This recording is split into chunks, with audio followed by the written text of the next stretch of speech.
And it came to pass, after the year was expired, at the time when kings go forth to battle, that David sent Joab and his servants with him and all Israel, and they destroyed the children of Ammon and besieged Rabbah. But David tarried still at Jerusalem. And it came to pass in an eveningtide that David arose from his bed and walked upon the roof of the king's house. And from the roof he saw a woman washing herself, and the woman was very beautiful to look upon.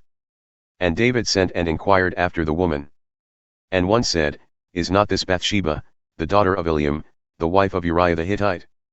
And David sent messengers, and took her, and she came in unto him, and he lay with her, for she was purified from her uncleanness, and she returned unto her house.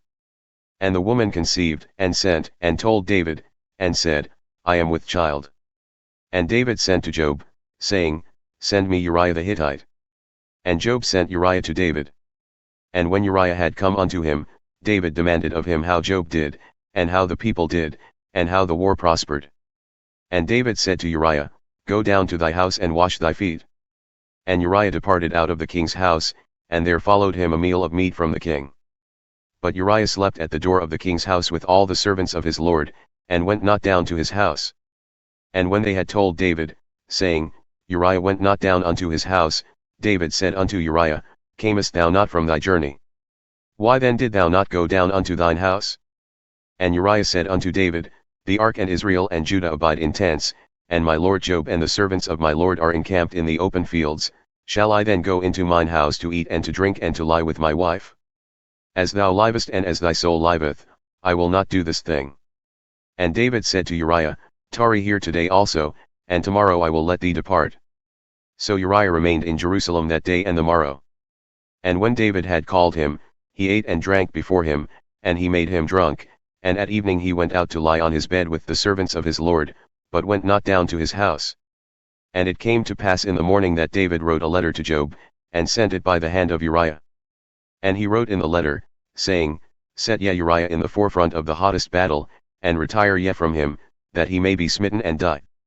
And it came to pass, when Joab observed the city, that he assigned Uriah unto a place where he knew that valiant men were. And the men of the city went out and fought with Joab, and there fell some of the people of the servants of David, and Uriah the Hittite died also. Then Joab sent and told David all the things concerning the war. And charged the messenger, saying, When thou hast made an end of telling the matters of the war unto the king. And if so be that the king's wrath arise and he say unto thee, Why approached ye so nigh unto the city when ye fought? Knew ye not that they would shoot from the wall? Who smote Abimelech the son of Jerubbesheth? Did not a woman cast a piece of a millstone upon him from the wall, that he died in Thebes? Why went ye nigh the wall? Then say thou, Thy servant Uriah the Hittite is dead also.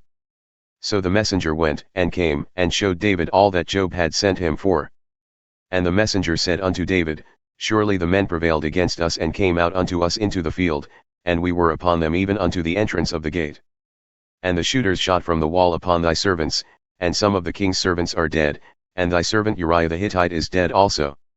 Then David said unto the messenger, Thus shalt thou say unto Joab, Let not this thing displease thee, for the sword devoureth one as well as another.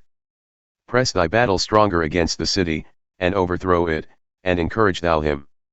And when the wife of Uriah heard that Uriah her husband was dead, she mourned for her husband.